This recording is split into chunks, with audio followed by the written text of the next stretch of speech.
Conversa com Luiz Felipe Pondé. São 9h47. Bom dia, Pondé, tudo bem?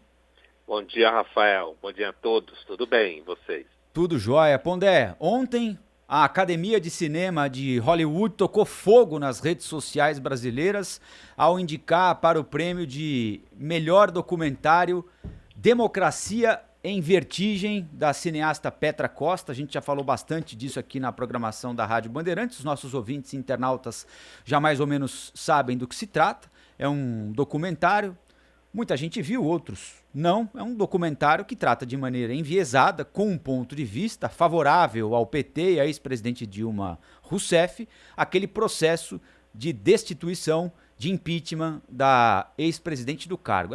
Tem algumas imagens interessantes, né? Coloca o espectador dentro de alguns ambientes em que ele não estaria. São imagens feitas pelo Ricardo Stuckert, que é o fotógrafo do ex-presidente Lula, desde campanhas em que ele nem sonhava em vencer a eleição presidencial, mas o fato é que essa indicação reacendeu a discussão sobre aquele processo de impeachment, foi golpe, não foi golpe, os integrantes da Academia de Cinema de Hollywood são comunistas, são golpistas, enfim, o que é que dá para depreender disso tudo que está acontecendo, hein, Pondé? Rafael, você descreveu bem o fenômeno. Eu assisti o documentário, e o documentário é uma espécie de agiografia. A geografia, Rafael, é um termo que se usa em teologia para se referir à construção da vida de santos, né? A gente fala em teologia a geografia, que vem do grego agios, que significa santo, sagrado. O documentário é uma agiografia. O objeto dessa geografia é o próprio Lula, né? O próprio PT, a própria Dilma Rousseff e um pouco a própria cineasta, né? Porque tem fotos dela, há uma construção de um mito pessoal, inclusive da mãe, próxima a JK, por conta, claro, do vínculo dela com a construtora, uma das empreiteiras maiores do Brasil, que construiu, inclusive, muita coisa aqui no país. Então, eu acho que aí vem a questão, né? A geografia é sempre um texto que não visa nenhuma descrição de fatos. Ele visa a sustentação da narrativa de que X é santo. Então, o Democracia em Vertigem é uma geografia no sentido clássico da teologia. E portanto, tem uma outra coisa, Rafael, que é o seguinte: documentários, a teoria de documentários hoje está muito em cima da ideia de documentários não descrevem fatos. Você sabe muito bem no jornalismo esse enorme debate, né? A relação entre fatos, interpretação narrativa. Documentários são peças audiovisuais que, ao invés de oferecer construção dramatúrgica de personagens, ela constrói em cima de imagens supostamente reais e faz uma interpretação em cima disso. E, nesse sentido, o documentário da Petra Costa é um documentário que vai ao encontro, nós que vivemos no Brasil, a gente sabe, ao encontro de uma narrativa do PT que de alguma forma, se desresponsabiliza do caos econômico que o governo criou, do PT, da situação de vínculo com suspeitas de corrupção que ele também se envolveu, e, ao mesmo tempo, comprova a tese, Rafael, não sei o que você acha disso, mas de que grande parte da mídia internacional é absolutamente ignorante com relação ao que acontece no país e parece, de fato, pautada pela narrativa do PT e associados. E, nesse sentido, se reforça a tese de que Hollywood tem preferência por narrativas mais à esquerda mesmo.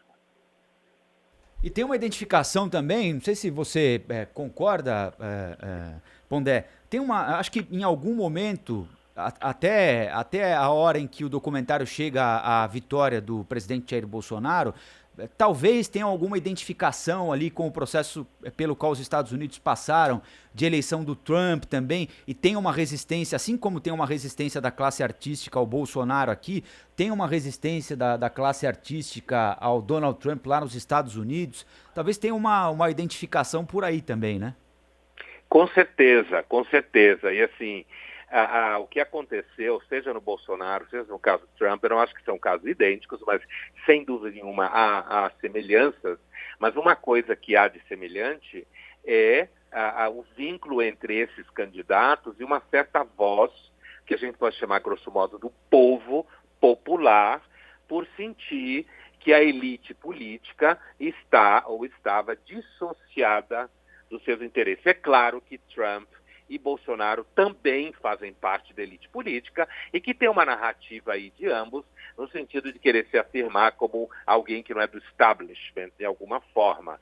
Mas a imprensa americana, que é, nesse sentido, me parece mais difícil do que a brasileira, é abertamente democrata e não há dúvida que os intelectuais e artistas e semelhantes são seres bastante alienados do que, digamos, o povo, grosso modo, pensa e sente, e muitas vezes jamais entrou mesmo num ônibus ou teve nenhum grande vínculo. Eu lembro, Rafael, um fato aqui relacionado, mas é idêntico, quando foi aprovada a lei de incluir os domésticos nas leis trabalhistas, o que obviamente está certo, porque ser trabalhador tem que ter direito trabalhista como todo mundo.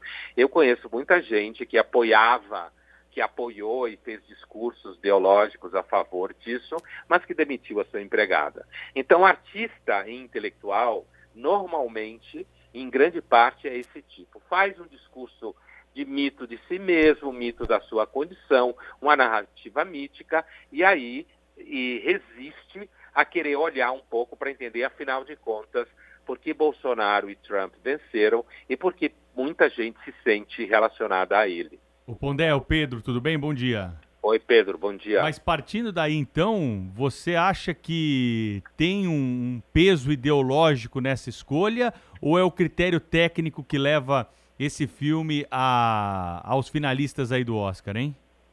Olha, o filme tem imagens originais, né? Que foi, inclusive, o Rafael se referia a isso há pouco, quer dizer... Inéditas, né? É, isso aí. Ele tem diálogos bastante interessantes do ponto de vista, digamos assim, dos bastidores do que acontecia distante da narrativa oficial no sentido de ligado à Lava Jato, por exemplo. Agora, eu tenho a impressão, assim, Pedro, Hollywood está longe de critérios técnicos há muito tempo, né? Assim, a queda de braço entre critérios técnicos, recentemente, inclusive na premiação do Globo de Ouro, né, aquele ator britânico, Ricky Gervais, que tem o nome meio francês, um comediante, ele fazia, inclusive, uma referência a artistas de Hollywood e semelhantes fazerem discursos políticos, quando, na verdade, o que eles querem é ganhar dinheiro. Eu acho, Pedro, que há digamos assim, um viés técnico. Esse viés técnico é investir naquilo que grande parte das pessoas que trabalham em audiovisual acreditam. Então, não é técnico, eu acho que é mais ideológico.